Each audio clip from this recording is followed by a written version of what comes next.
주 안에 복된 한 주가 시작됐습니다. 이번 한 주도 주님과 동행하며 주의 은혜로 승리하는 은혜 하루 되시기를 예수님의 이름으로 축복합니다. 오늘 월요일 새벽 하나님 말씀은 사무엘상 30장 1절부터 6절까지 말씀을 중심으로 고난의 끝에서 만나는 절망과 회복이라는 제목으로 말씀의 은혜를 함께 나눠보고자 합니다.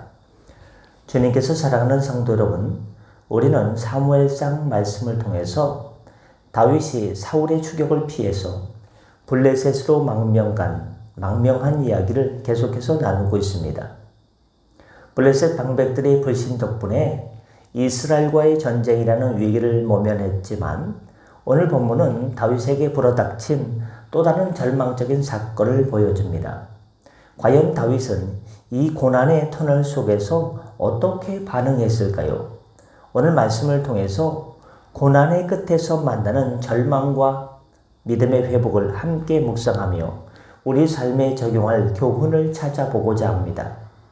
블레셋 사람들이 이스라엘과의 전쟁을 위해서 길보아로 올라간 사이에 다윗과 그의 군대는 안 싸워도 된다, 돌아가도 된다, 나는 괜찮은데 방백들이 반대하기 때문에 미안한데 그냥 돌아가라는 블레셋 왕 아기스의 말을 듣고 다윗과 그의 군대는 600명은 시글락 성으로 돌아오게 되었습니다.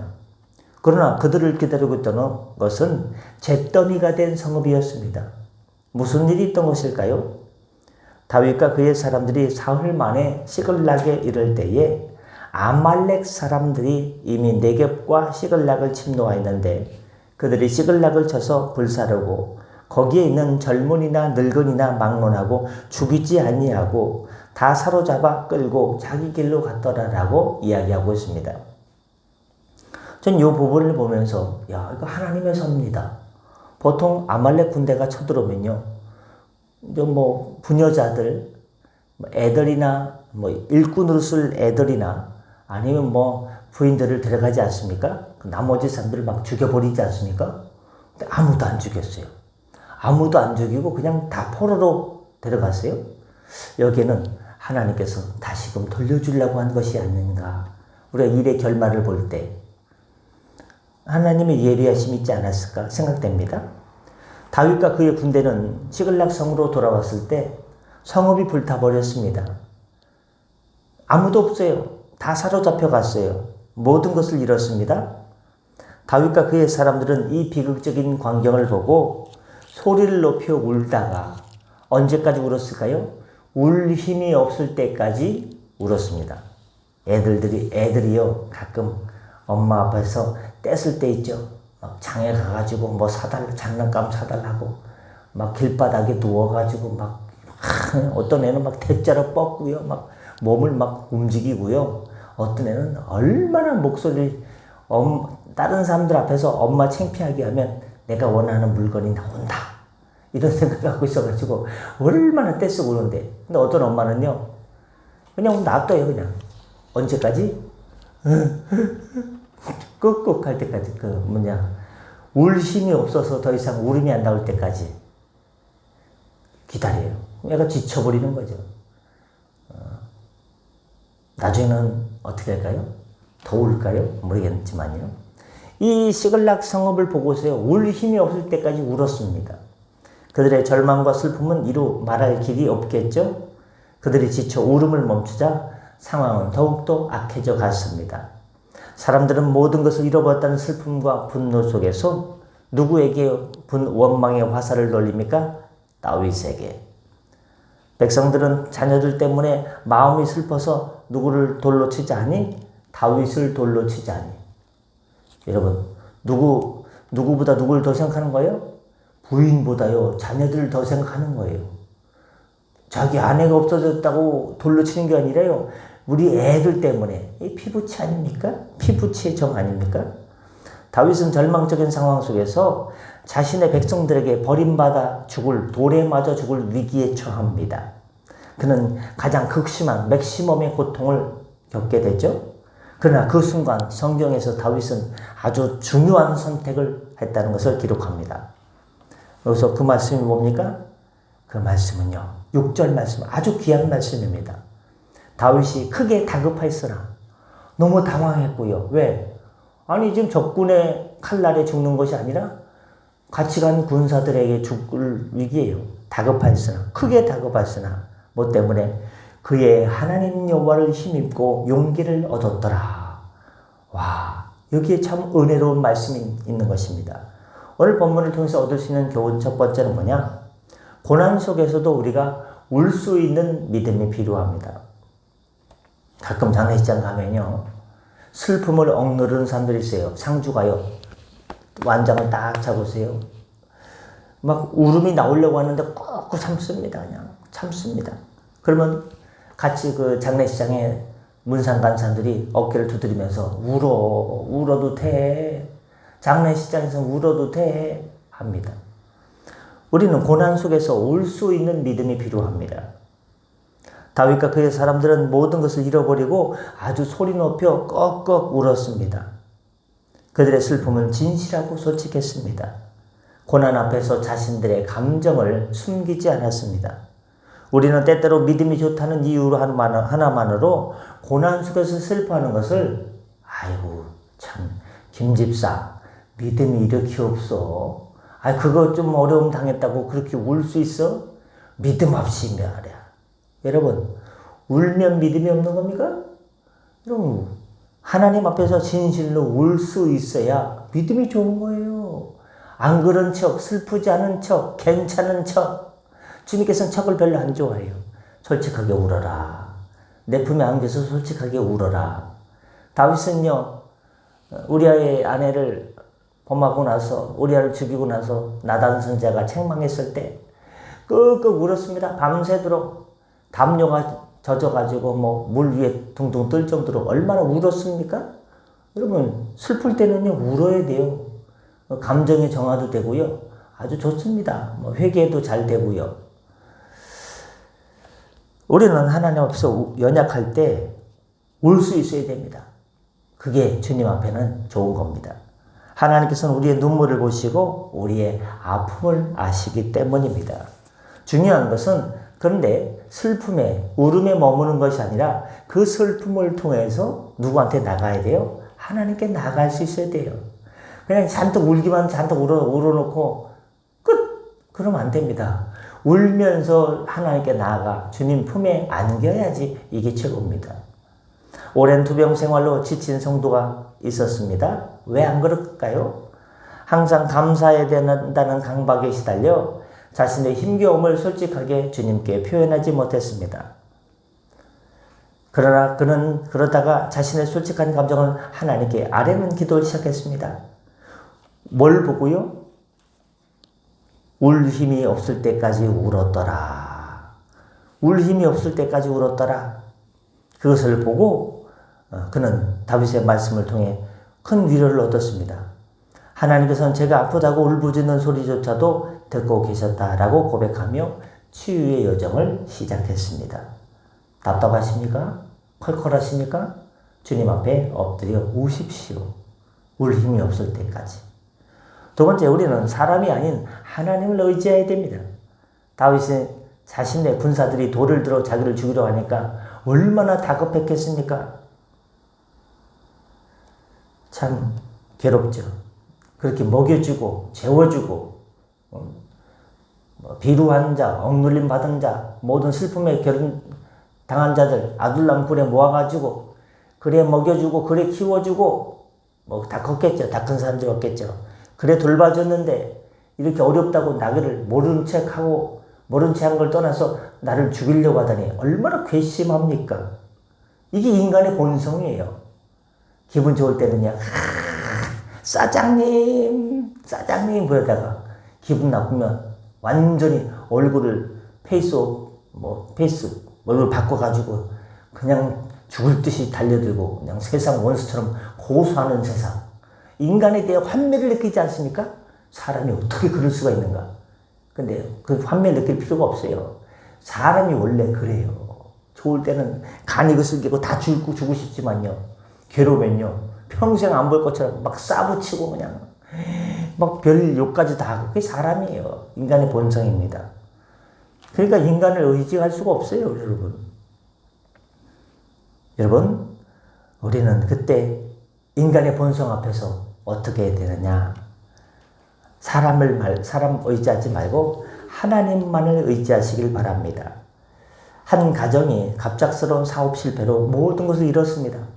그렇죠? TV에 보면은요, 뭐 서민 갑부 그런 데다 보면요, 어떻게 다 이렇게 일을 열심히 하고 잘 됐습니까?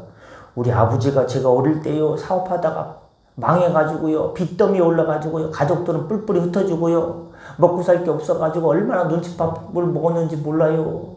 그래서 제가 일을 악물고 나는 아버지처럼 살면 안 되겠다 해가지고 제가 얼마나 열심히 일했게요. 얼마나 열심히 밤을 새면서 이 맛있는 요리를 위해서 연구했게요. 하다 보니까 이렇게 음식이 맛있어졌더래요.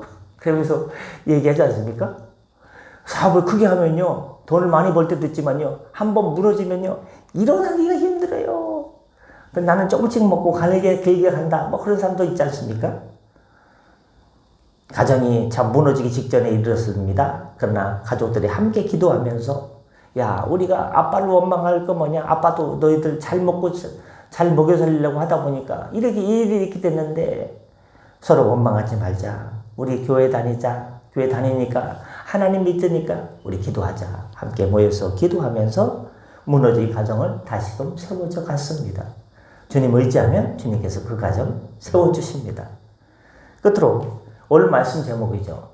고난의 끝에서 만나는 절망과 회복, 믿음의 회복입니다. 여러분, 누구를 의지해야 됩니까? 사람 안 돼요. 사람 의지할 수 없어요. 달처럼 변하거든요. 하나님만을 의지하고 힘있게 용기를 얻어야 됩니다. 오늘 말씀 중에서 가장 포인트가 되는 말씀, 6절 말씀이죠. 백성들이 자녀들 때문에, 누구 때문에? 부인보다요, 누가 더 걸려요? 자녀들 때문에 마음이 슬퍼서. 자기 아버지 잡혀간 건 신경도 안 써요, 사람들이.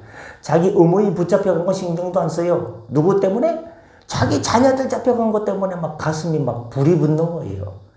마음이 슬퍼서 다윗을 돌로 치자 하니, 다윗이 크게 다급하였으나 그 다음이 중요합니다. 그의 하나님 여호와를 힘입고 용기를 얻었더라. 할렐루야. 여러분이 겪고 있는 고난과 마음의 부대낌과 참 고민거리, 얼마나 해결되지 않는 일상의 모든 문제들, 회복되지 않는 일상의 모든 문제들, 얼마나 답답합니까? 누가 알아줍니까? 알기는 알아도요, 그 고통 겪어보지 않은 나만큼은, 난 것만큼은 답답한 사람이 이 세상에 없지 않을 것 아니겠습니까? 그러나 누구는 아십니까? 주님은 여러분의 마음을 아십니다. 여러분의 뼛속 깊이까지 다 알고 계십니다. 폐부 깊이까지 다 알고 계십니다. 그러므로 우리는 누구한테 의지해야 돼요? 주님. 괴로워 죽을 지경입니다. 못 살 지경입니다. 더 이상 힘듭니다. 여기까지인가 봅니다. 그 순간에 이 고난의 끝자락에서, 이 절망 속에서 주님의 믿음의 눈을 뜨시면 주님께서 우리에게 손을 내밀고 계세요.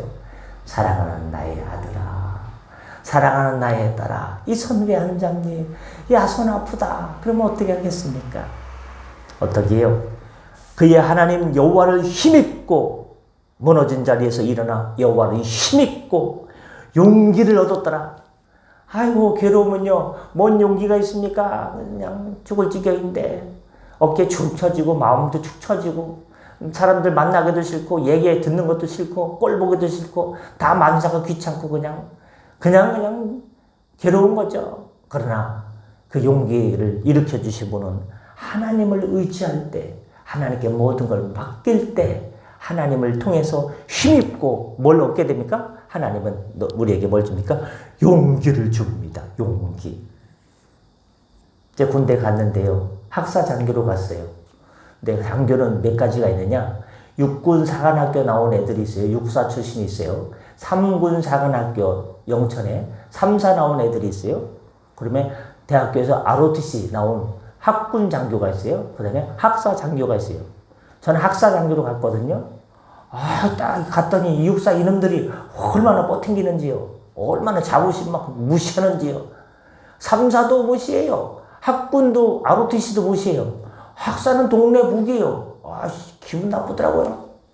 이럴 줄 알았으면 육사 가야 되는데, 육사는 머리가 반에서 1등에 갈 수 있으니까 기분 나쁘더라고요. 군생활 재미없네? 재미도 없는데 6년 3개월씩이나 지원해가지고 큰일 났다, 이거. 어떡하지? 아이고, 재미도 없는데 이거 용기, 막 주눅 드는데 막, 에이씨, 뭐야, 이 자식들. 이거 재미없는데 어떡하지? 주님, 재미가 없어요. 어떡합니까? 주님께서 용기를 주셔서, 힘있게, 재밌게, 즐겁게, 또 이렇게 소명감을 가지고 할 수 있게 은혜 주셔서 은혜 제대를 했지 않습니까? 제가 그렇게 느꼈어요. 갑작스러운 사고로 몸을 다쳐 모든 것을 잃게 된 한 청년이 있었습니다. 앞날이 청청한데 젊은이가 교통사고 당해서 병원에 누워있으니 얼마나 괴롭습니까? 그는 극심한 우울증에 시달렸고 삶의 의미를 잃어버렸습니다. 이렇게 살아버려서 뭐하나 끝내버리자. 그러나 그는 성경을 읽고 기도하면서 나는 나를 포기하고 싶지만 하나님은 나를 포기하지 않으신다? 재활치료를 시작하면서 하나님을 의지할 때 하나님께서 그에게 용기를 주셨고 다시 일어설 수 있었습니다. 그는 어떻게 고백합니까? 절망의 끝자락에서 하나님을 힘입고 용기를 얻은 것이 제 삶의 가장 큰 기적입니다. 결론, 우리는 사무엘상 30장 말씀을 통해서 다윗이 겪었던 가장 큰 절망의 순간을 봅니다. 아마 다윗의 인생에서 이만큼 당황스럽고 절망스러웠던 순간이 있었을까? 아들이 자기를 죽이려고 쫓아오는 그 순간에도, 사울왕이 자기를 죽인다고 하는 그 순간에도 이만큼은 아니지 않았겠습니까? 그런 모든 것을 잃고 비슷했겠죠. 백성들에게까지 버림받을 위기에 처했지만 모든 상황 속에서, 극심한 상황 속에서 하나님을 힘입고 용기를 얻었더라. 여러분의 속에서 이 말씀을 꼭 기억나길 바랍니다. 다른 것들은 지나가도. 하나님을 힘입고 여호와를 힘입고 용기를 얻었더라. 용기가 필요하지 않습니까? 용기가 필요하지 않은 사람은 이 세상에 아무도 없습니다. 날마다 용기가 필요합니다. 매 순간, 매 시간, 분 단위로, 초 단위로 우리는 용기가 필요합니다. 믿음이 필요합니다. 주님께서 여러분을 주의 오른손으로 붙들어 주셔서 저 천국에 갈 때까지, 시온의 영광을 맛볼 때까지 주님께서 붙들어 주시기를 우리 구주 예수님의 이름으로 축원합니다. 기도하겠습니다. 사랑과 위로의 주님, 오늘 말씀 통해 우리 삶에 갑작스럽게 찾아오는 고난 속에서 절망을 마주하게 하시고 우리를 그럴 때 용기를 잃어버릴 때가 있습니다. 이 절망의 끝자락에서, 고난의 끝자락에서 용기를 잃어버린 그 낙심의 자리에서 우리는 어떻게 할까요? 다윗처럼 울 힘이 없을 때까지 울게 하여 주시옵소서. 울음에서 그치는 것이 아니라, 슬픔에만 머무르는 것이 아니라 주님께 나아가 주님 손 붙잡고 주님 품에 안아 주시옵소서. 하나님, 모든 것을 주관하시는 하나님께 맡길 때 하나님께서 우리에게 용기를 주시고 절망의 자리에서 희망의 자리로, 소망의 자리로 옮겨주셔서 주님 임마누엘 주님과 함께 다시금 행복한 웃음을 되찾게 하시고 삶의 의미를 찾게 하시고 하나님 사명을 찾게 하여 주시고 감당케 하여 주옵소서. 오늘도 일터로 달려나갑니다. 운전대를 붙잡아 주시고 삶의 모든 자리에서 주님과 함께 일어서게 하여 주옵소서. 감사하며 축복하며 예수님의 이름으로 기도드립니다. 아멘. 다 같이 자유롭게 기도하시고 편하게 들어가시겠습니다.